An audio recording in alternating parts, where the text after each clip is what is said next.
I think most of you guys, my audience, watching this video may find this to be kind of weird because we just got a top 10 sort of community ranking for One Piece Day, and the results are, wait, hold on, what? Huh? If you agree or disagree, let me know in the box below. But if you don't know, One Piece Day was a few days ago, and One Piece Day had a lot of things happening for announcements. Let's say, for example, The One Piece, the remake of So Far, the East Blue Saga coming out on Netflix and the Witch Studio collaboration, and there were a lot of great things revealed for that and how much effort they actually put into creating this remake. Then we have an announcement of the One Piece base, a new app, I believe a Japanese focused app so far, for One Piece fans to gather, collaborate, and do things like that. And then obviously episode 1115 dropped, which was outstanding. One Piece has just been continuing its reign of dominance across the entire spectrum. However, we get to see the top 10 iconic moments from the One Piece anime chosen during One Piece Day. And man, the results are pretty surprising, I'd argue. When you think of, let's say, the most iconic moments, these would be the things that are the most synonymous and intrinsic with the story itself. When it comes to the merchandise, when it comes to the billboards, when it comes to the video games, they're not necessarily the moments that are the most emotional. That does matter, of course, but these are also the moments that like define so much of the story. They're like quintessential bedrock moments, let's say even beyond just captivating our heart and souls. Here is the top 10 most iconic moments chosen during One Piece Day. And shout outs to Pew Piece for listing out all the moments. And keep in mind, this is the One Piece anime, not the manga, just the anime exclusively right now. So number 10 is the Gear 5 moment in the anime. When Luffy goes in Gear 5, starts tweaking out against Kaido. You have the amazing animation over the top done by great animators across the board. Gear 5 Luffy in the anime is number 10. Number 9 is A Boy's Dream. And this is episode 1015, which a lot of folks, including myself, deem to be the best One Piece episode of all time. Directed by Megumi Ishitani, an episode where seasoned animators and directors, even the new bucks coming to the game, all should be studying and learning because this was fantastic across the board. And you have that convergence of Luffy and Goldie Roger when they both say their dreams together, and then Yamato has that reaction. All the more reason why Yamato should be in the crew, Oda. One of the few people to know Luffy's true dream, even before the Strat crew did. But I digress. Number 8 is Vivi's goodbye to the Strat crew. All their arms are raised up, and you see the X's on their forearms. We all know you have Karu and Vivi with X's too. Absolutely a fantastic moment without a damn doubt. Number 7 is I Want to Live, Robin Ikki Tai. Mwah. Beautiful. I think that you can't go wrong with Ikki Tai. You want to be up in your feelings? Watch Ikki Tai. Number 6 is Ace's goodbye to Luffy. Obviously, reading this in the manga, watching the anime, shocking, stunning. Ace actually died. It is a controversial one because a lot of folks do rag on Ace for actually going back to fight against Akainu and so on and so forth. But hey, it is what is there. Number 5 is Zoro's Nanimo Nagata. Bro, obviously, the blood everywhere, arms folded, shaking, Nanimo. Even having the hue over his eye where it's like more of a pinkish because of all the blood loss. Even beforehand, when Kuma gave like a piece of the paintball of Luffy to Zoro, and then Zoro, oh man, it's incredible in the anime, for damn sure. After that, number 4 is Sanji and Luffy's moment, where in Whole Cake Island, Sanji beats up Luffy, Luffy stands back up, and then Luffy tells him that speech of, I'm going to starve myself. To hear Luffy say, I can't become Pirate King without you. That was an extraordinary moment, a pivotal moment, and absolutely another tearjerker, and it's something that it's hard to forget once you think about how important that statement is and how they orchestrated the moment in the anime. It was fantastic. After that, number 3 is Luffy putting the Strat on Nami.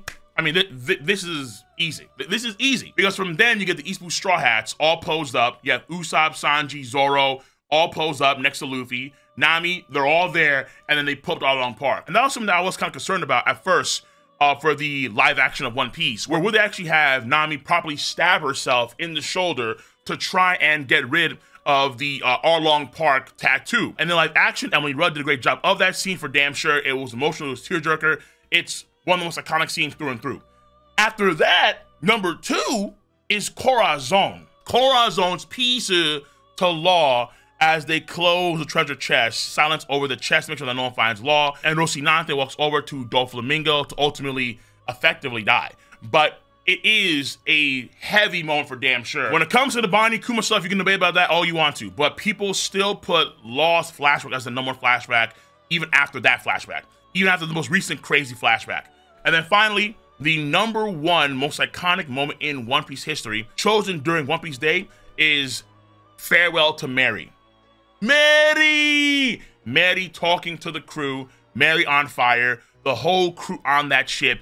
Even the Galera Company foremen could hear Mary speaking, the Kalbalter men, seeing their home, but more importantly, a comrade, a Nakama, who was saying farewell. People always say, okay, well, in the story in the future, we're gonna see a crew member die.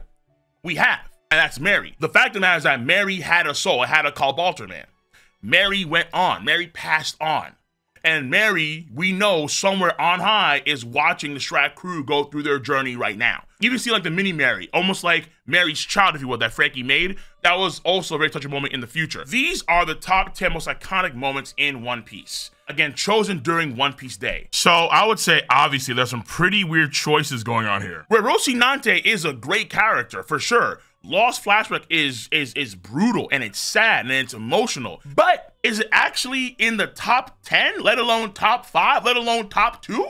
Corazon Rocinante closing the chest and peace to Law. Really?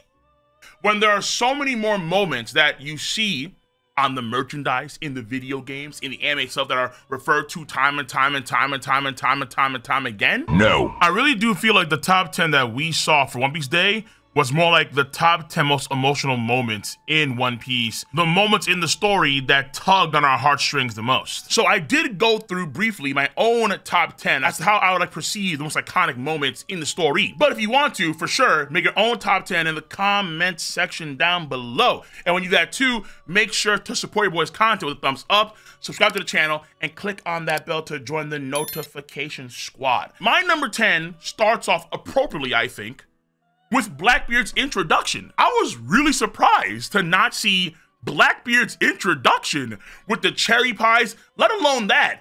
Blackbeard staring at Luffy, Zoro, Nami. How is Rocinante, no offense, how is Rocinante over Blackbeard's introduction in terms of being iconic? That to me was surprising. It really, really was. Though when I think about it more and more, some of these things are likely based on more recency bias, where, okay, obviously, in the grand scheme of things, Blackbeard's speech is like what a lot of old heads would be more familiar with. That is more prominent in our minds, let's say, compared to Blackbeard's speech that happened in like the early 2000s, you know? But I would still say nonetheless, Blackbeard's speech is in the top 10, obviously. Then for me, number 9 was Zoro, of course, Nanimo. It is what is there. After that, number 8, Gear 2.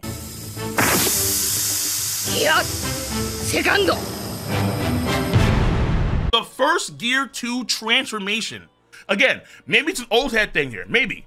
But when that happened for the first time in the story, that was way too legendary, especially when Luffy was trying to find a way to actually beat someone like Kuzan in the pre-time skip.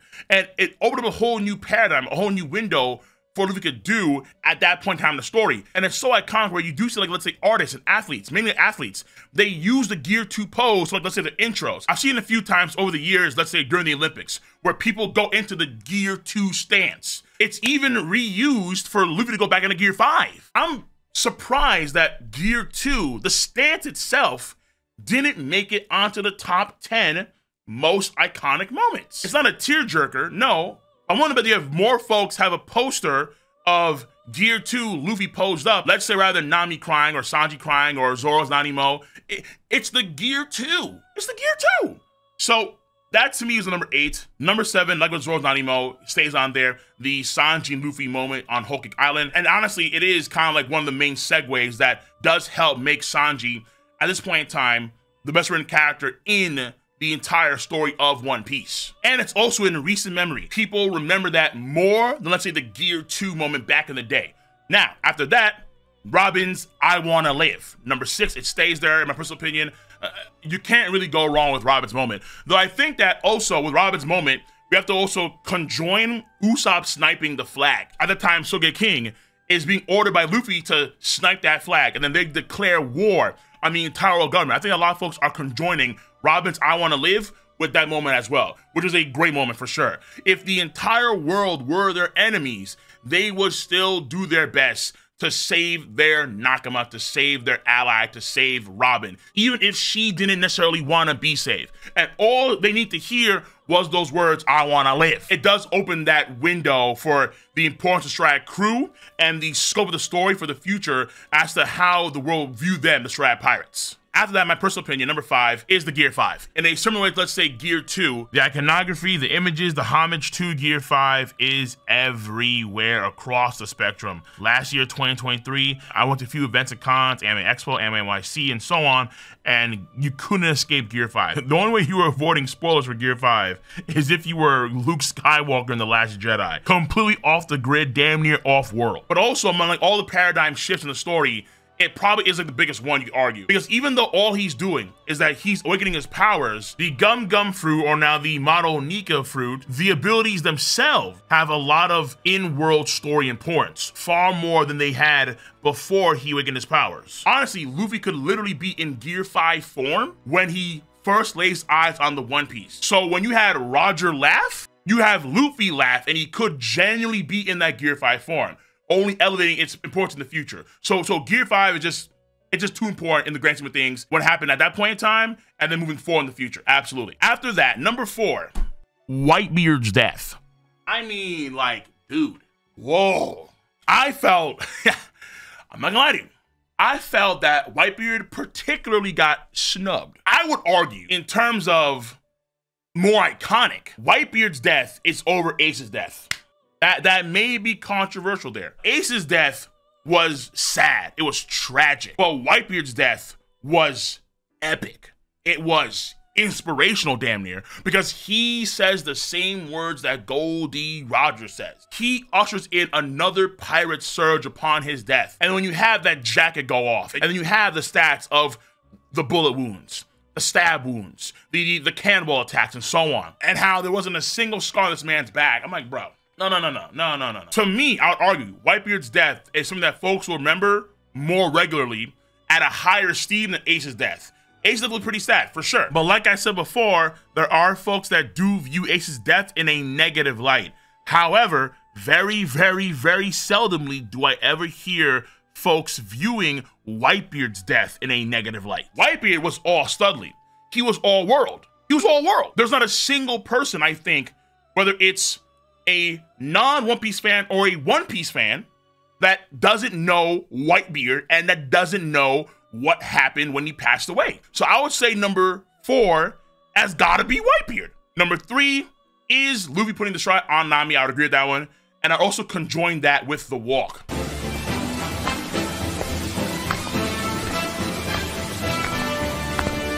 I know it's not the exact same moment, but these sort of polls would depend on, of course, how the questions were structured, were these options or not on the question list, and also the target audience of these polls in the first place. Because I have my suspicions that the reasons why Rocinante and Law's moment was number 2 all time is because the Japanese audiences, they love Rocinante. If you remember a few years ago, the WT100, it was the global One Piece poll where millions of One Piece fans across the world voted for their favorite characters, and you have the option of picking a character every day. The polls were also broken down by areas, so you have Asia, Oceania, North America, Japan, Latin America and the Caribbean, Europe, Middle East, and Africa. Oceania on that Homelander watch, cause this whole part of the world starving. These guys and girls, I guess, wanted nothing but the most natural milk possible. It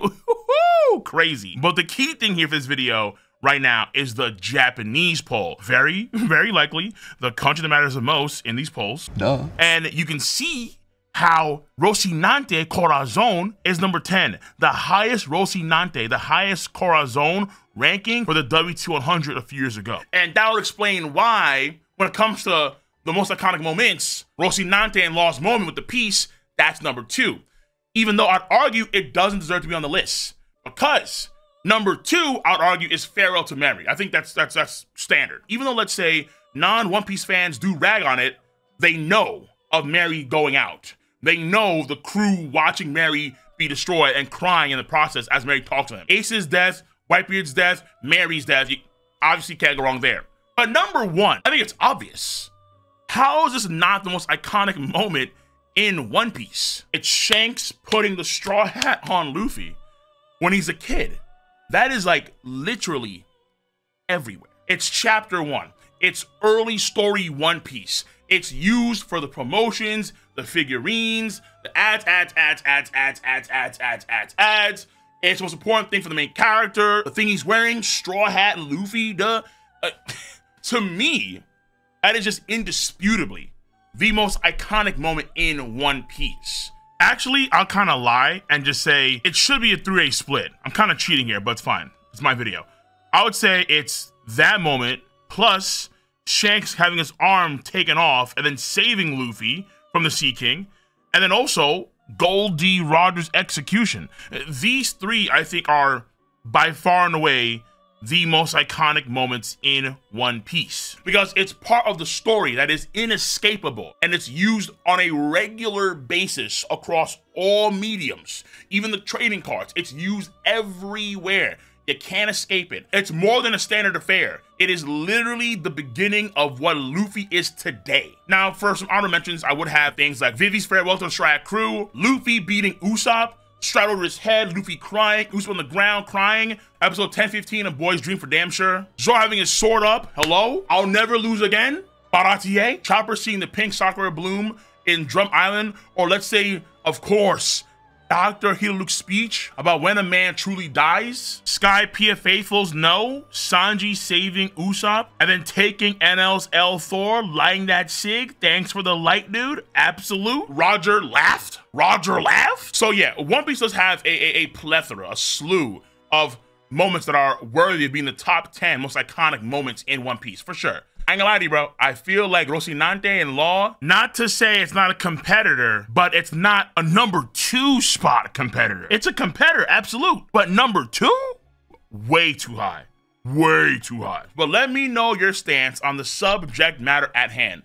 Once again, make sure to rate the video, comment, subscribe. Of course, click on that bell to join the notification squad. And make sure on your phone, on mobile, to turn on notifications on your YouTube app for all subscriptions, including myself. So on that note, I'm gonna see you guys on the flip side. Take care, stay safe, have a nice one.